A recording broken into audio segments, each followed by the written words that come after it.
Hello everyone. Good morning. Good morning all of you.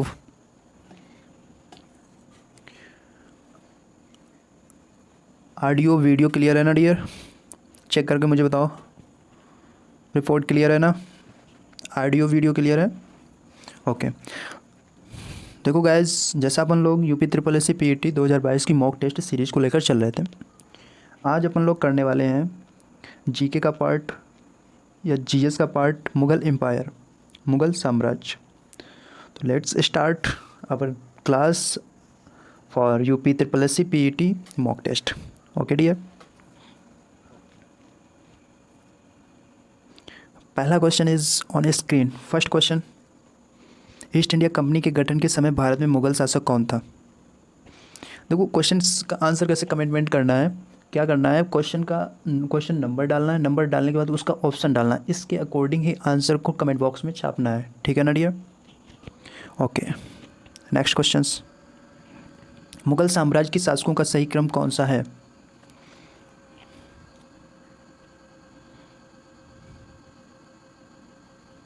Next, 1564 में सम्राट अकबर ने इनमें से कौन सा भेदभावपूर्ण कर समाप्त कर दिया था?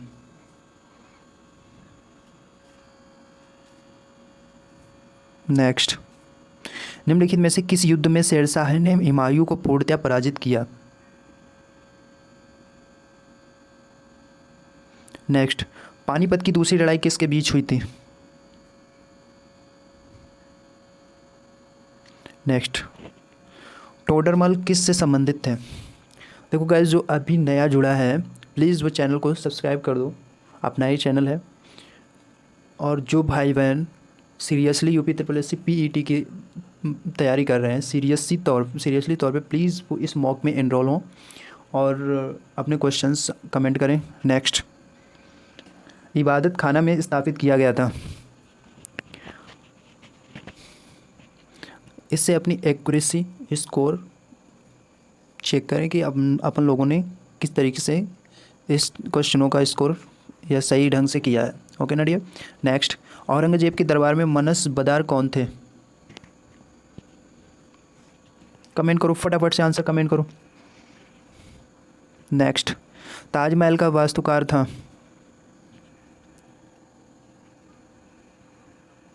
नेक्स्ट, ब्रिटिश भारत का अंतिम मुगल सम्राट कौन था?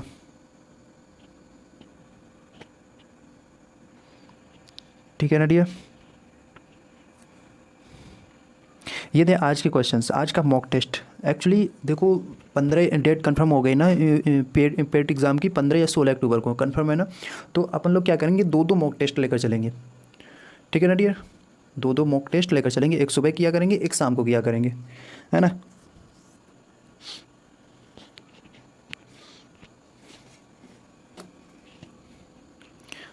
तो चलो भाई, इसका सलूशन से देखते हैं।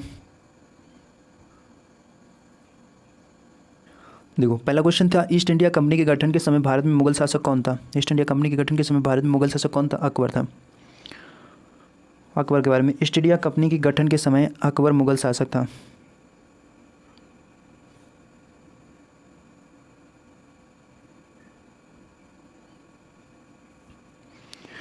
31 दिसंबर 1600 को ईस्ट इंडिया कंपनी में शामिल होने वाले व्यापारियों के एक समूह को ईस्ट इंडीज़ के साथ सभी व्यापार एकाधिकार विशेषाधिकार दिए गए थे।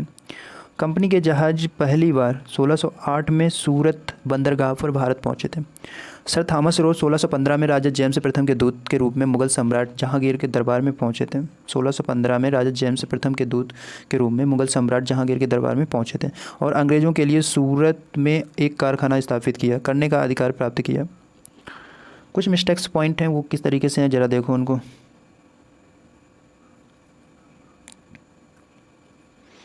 मिस्टेक्स पॉइंट क्या बोल रहा है? जहांगीर उस समय मुगल शासक था जब ईस्ट इंडिया कंपनी ने भारत में अपना पहला कारखाना सूरत में स्थापित किया था। जब ईस्ट इंडिया कंपनी ने भारत में पहला कारखाना सूरत में स्थापित किया था तब उस समय जहांगीर उस समय मुगल शासक था। नेक्स्ट दिया एडिशनल इन्फॉर्मेशन यानी अकबर का शासनकाल 1556 से 1605 के अंडर में रहा। अकबर तीसरा मुगल सम्राट था यानी 1556 से 1605 ईस्वी तक। और हुमायूं जो था वो अकबर का पुत्र था। अकबर तीसरा मुगल सम्राट था। इसने शासन किया था 1556 से 1605 के अंडर में किया था। जो हुमायूं था इसका पुत्र था। हुमायूं की मृत्यु के कारण अकबर मात्र 13 वर्ष की आयु में गद्दी पर बैठा था। जब हुमायूं की मृत्यु हुई थी, हुमायूं का पुत्र था अकबर, हुमायूं की मृत्यु के कारण अकबर मात्र 13 वर्ष की आयु में गद्दी पर बैठा था। अकबर को विरासत में मिला राज्य बैरम खान के शासन के तहत, अकबर को विरासत में मिला राज्य बैरम खान के शासन के तहत कमज़ोर जागीरों को संग्रह से थोड़ा अधिक था। अकबर ने मनसबदारी प्रणाली की शुरुआत की थी। अकबर के नवरत्न कुछ इस प्रकार हैं: राजा बीरबल, तानसेन, अबुल फजल, फैज़ी, राजा मानसिंह, राजा टोंडरमल, मुल्ला दो प्याजा, फ़कीर आजियो, दीन अब्दुल रहीम, खाने खाना, अब्दुल फजल, खाने खाना। ये नवरत्न थे जो अकबर के दरबार में प्रसिद्ध थे। इनसे क्वेश्चन पूछा जाता है अक्सर। अबुल फजल ने 1589 में अकबरनामा, अबुल फजल ने 1589 ईस्वी में अकबरनामा लिखना शुरू किया था। यह अकबर के शासनकाल का सबसे विस्तृत अधिकार था। यह अकबर के शासनकाल का सबसे विस्तृत इतिहास था। नेक्स्ट बिट, मुगल साम्राज्य के शासकों का सही क्रम कौन सा है? Babar, Humayun, option number 3, Babar, Humayun, Akbar, Jahangir, Shahjahan, Aurangzeb, Bahadur Shah. बाबर, आज अपन लोग बाबर के बारे में पढ़ते हैं। बाबर यह मुग़ल साम्राज्य का संस्थापक था। बाबर जो था वह मुग़ल साम्राज्य का संस्थापक था। उन्होंने 1526 में इब्राहिम लोदी के साथ पानीपत की पहली लड़ाई लड़ी, मुग़ल साम्राज्य की नींव रखी थी। 1526 ईस्वी में इब्राहिम लोदी के साथ पानीपत की पहली लड़ाई लड़ी थी और मुग़ल साम्राज्य की नींव रखी थी। उनकी आत्मकथा तजुक-ए-बाबरी तुर्की भाषा में लिखी गई थी। 1527 में उनके जनरल मीर बकी ने बाबरी मस्जिद का निर्माण किया था और 1530 में उनकी मृत्यु हो गई थी। हुमायूं ये बाबर का पुत्र था। हुमायूं बाबर का पुत्र था। यह गणितज्ञ और खगोल शास्त्री थे। हुमायूं जो था वो बाबर का पुत्र था। ये गणितज्ञ और खगोल शास्त्री थे। उनकी आत्मकथा हुमायूंनामा उनकी बहन गुलबदन बेगम ने लिखा था। अकबर, फिर इसके बाद आते हैं अकबर। पहले बाबर के बाद हुमायूं के बाद अकबर। उनका जन्म 1542 ईस्वी में अमरकोटा में हुआ था। उसने 1556 में पानीपत की दूसरी लड़ाई हेमू के साथ लड़ी और उसने हेमू को हराया था। 1556 में पानीपत की दूसरी लड़ाई लड़ी थी, और जबकि 1526 ईस्वी में इब्राहिम लोदी और बाबर के बीच में लड़ाई हुई थी। वो पानीपत की प्रथम लड़ाई हुई थी और पानीपत की द्वितीय लड़ाई दूसरे 1556 ईस्वी में हुई थी। ये हेमू के साथ लड़ी थी। अकबर ने हेमू के साथ लड़ी थी, उसने हेमू को हराया था। उसने धार्मिक का जजिया कर को समाप्त कर दिया था। जो धार्मिक कर था उसने जजिया कर को समाप्त कर दिया था। उन्होंने एक नए धर्म दीन इलाही की स्थापना की। उनकी आत्मकथा अबुल फजल एन ए अकबरी द्वारा लिखी गई थी।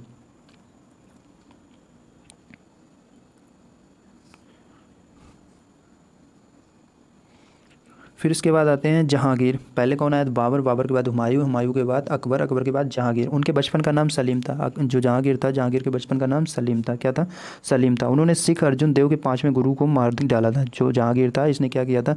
सिख अर्जुन देव के 5वें गुरु को मार डाला था। उनका काल चित्रकला का स्वर्ण युग था। उनका जो समय था वो चित्रकला का स्वर्ण युग माना जाता है। जहांगीर के बाद फिर मिलते हैं शाहजहां। उनका काल स्थापत्य कला का स्वर्ण युग था। उन्होंने अपनी पत्नी मुमताज़ महल की याद में ताजमहल बनवाया था। शाहजहां ने ही अपनी पत्नी मुमताज़ महल की याद में ही ताजमहल का निर्माण करवाया था। फिर इसके बाद आते हैं औरंगजेब। कौन आते हैं? औरंगजेब। यह एक कुशल बीड़ा वादक था। उन्होंने 9वें सिख गुरु तेज बहादुर को मार दिया था। औरंगजेब ने क्या किया था? 9वें जो सिख गुरु थे तेज बहादुर सिंह को मार दिया था।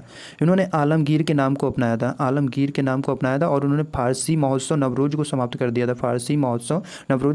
दिया था। फिर आते हैं बहादुर शाह। वह मुगल साम्राज्य का अंतिम शासक था। उन्होंने 1857 के विद्रोह में दिल्ली का नेतृत्व किया था।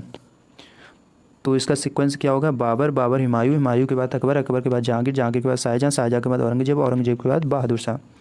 Next question, next bit. 1564 में सम्राट अकबर ने इनमें से कौन सा भेदभाव पूर्ण कर समाप्त कर दिया था? जजिया कर को हटाया था। किसको हटाया था? जजिया कर को हटाया था।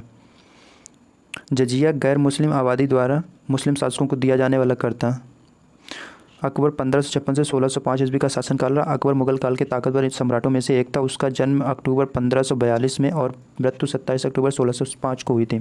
अकबर तीसरा मुगल सम्राट था। 1556 में 13 वर्ष की अल्पायु में उसका राज्याभिषेक हुआ। बैरम खान उसका सहायक था। उसे उसकी उदार धार्मिक नीतियों, भारतीय राजाओं के साथ संबंध, विजय आदि के लिए जाना जाता है। 1564 में उसने गैर मुस्लिमों पर लगाए गए जजिया को बंद कर दिया गया था। उसने प्रशासन में मनसबदारी प्रणाली की शुरुआत की। अकबर के शासनकाल के दौरान राजस्व प्रणाली को जब्त प्रणाली कहा जाता है। नेक्स्ट बिट, निम्नलिखित में से किस युद्ध में शेरशाह ने हुमायूं को पूर्णतः पराजित किया था? तो आंसर क्या होगा? बिलग्राम।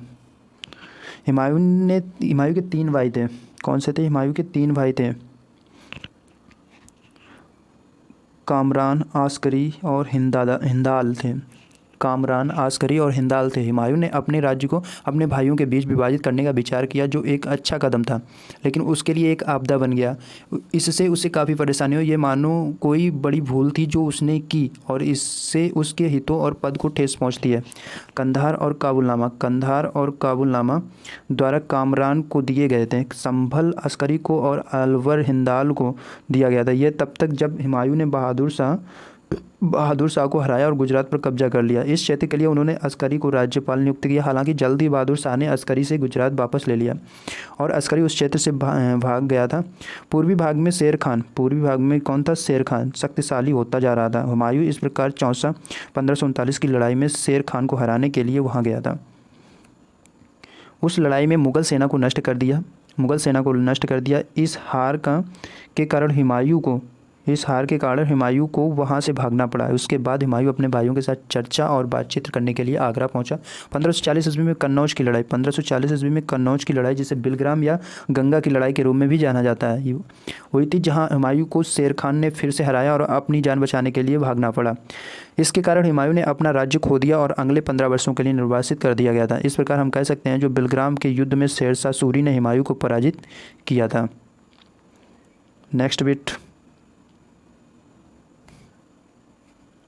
पानीपत की दूसरी लड़ाई किसके बीच हुई थी? किसके बीच हुई भैया? अकबर और हेमू के बीच। किसके बीच? अकबर और हेमू के बीच में। पानीपत की दूसरी लड़ाई 5 नवंबर 1556 ईस्वी को 5 नवंबर 1556 ईस्वी को अकबर की मुगल सेना और हेमू की सेना के बीच हुई थी। यह अकबर के सेनापति खान जमान प्रथम और बैरम खान के लिए एक निर्णायक जीत थी। अकबर और उसके संरक्षक बैरम खान ने लड़ाई में भाग नहीं लिया और युद्ध क्षेत्र से 5 कोस यानी 8 मील दूर तैनात थे। पानीपत की लड़ाई के बाद अकबर ने आगरा और दिल्ली को अधिक प्रतिरोध के बिना ले लिया। फिर आती पानीपत का तीसरा युद्ध या तीसरी लड़ाई 14 जनवरी 1761 को पानीपत में दिल्ली से लगभग 60 मील 95.5 किलोमीटर उत्तर में मराठा साम्राज्य और अफगानिस्तान के राजा अहमद शाह दुर्रानी के साथ दो अन्य मुस्लिम असहयोगियों के बीच हुई। दो आपके रोहिला अफगान और सुजाउद्दौला अवध के नवाब। यह लड़ाई 18वीं शताब्दी में लड़ी गई। इससे सबसे बड़ी संख्या में से एक मानी जाती है, जिसमें एक दिन में 2 सेनाओं के बीच हुए युद्ध की सबसे बड़ी संख्या घातक थी। पानीपत की पहली लड़ाई 21 अप्रैल 1526 ईस्वी में हुई थी। हरियाणा के एक छोटे से गाँव के पास लड़ी गई थी। इसने भारत में मुगल साम्राज्य की शुरुआत को चिन्हित किया था। लड़ाई इब्राहिम लोदी के शासनकाल के दौरान जाहिर उद्दीन बाबर और दिल्ली सल्तनत के अंतिम साम्राज्य के हमलावर बलों के बीच लड़ी गई थी। ठीक है, नेक्स्ट बिट, टोंडरमल किससे संबंधित है? फटाफट से कमेंट करो। तो किससे संबंधित है? वित्त से। किसके संबंधित? वित्त से। टोंडरमल नवरत्नों में से एक था। जो टोंडरमल था वो नवरत्नों में से एक था। अकबर के दरबार में वित्त से संबंधित था। जो टोंडरमल नाम है वो अकबर के दरबार से वित्त से संबंधित। उन्होंने मुगल साम्राज्य के वित्त मंत्री के रूप में कार्य किया और भू राजस्व परिवर्तन के लिए जिम्मेदार थे। अकबर के दरबार में तानसेन संगीतज्ञ थे। मुगल 2 शक्तिशाली राजवंशों के वंशज थे। वे मुगल राजा चंगेज खान के वंशज थे, जिन्होंने चीन और मध्य एशिया के कुछ हिस्सों पर अपनी माँ की तरफ से शासन किया था। वे ईरान, इराक और आधुनिक तुर्की के शासक तैमूर के बेटे और बेटियों थे, जिनकी मूर्ति 1404 ईस्वी में हुई थी। दूसरी ओर मुगलों को मुगल या मंगल कहलाना पसंद नहीं था। यह इस तथ्य के कारण था कि चंगेज खान का नाम अनगिनत लोगों की हत्या से जुड़ा था। यह उनके मंगोल विरोधियों यानी उज्बेक्स से भी जुड़ा था। क्लियर हुआ ना डियर? नेक्स्ट बिट, इबादत खाना स्पेस में स्थापित किया गया था। इबादत खाना कहाँ पर स्थापित किया गया था? फतेहपुर सीकरी में। देखो डियर, इबादत खाना फतेहपुर सीकरी।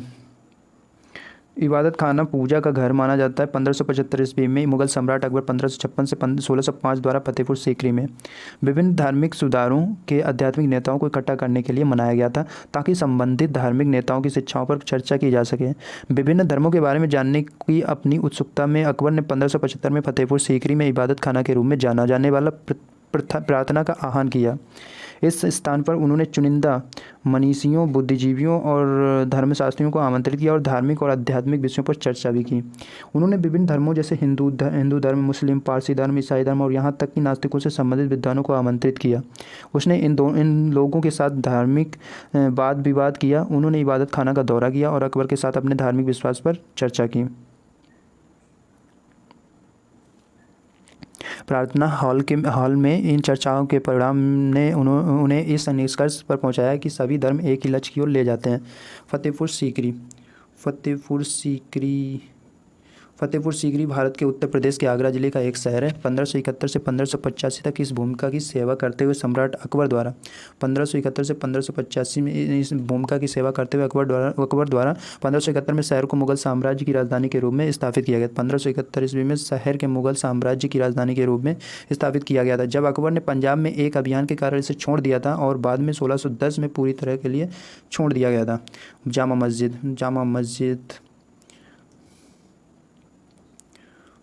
मस्जिद क्या बोल रही है पब्लिक?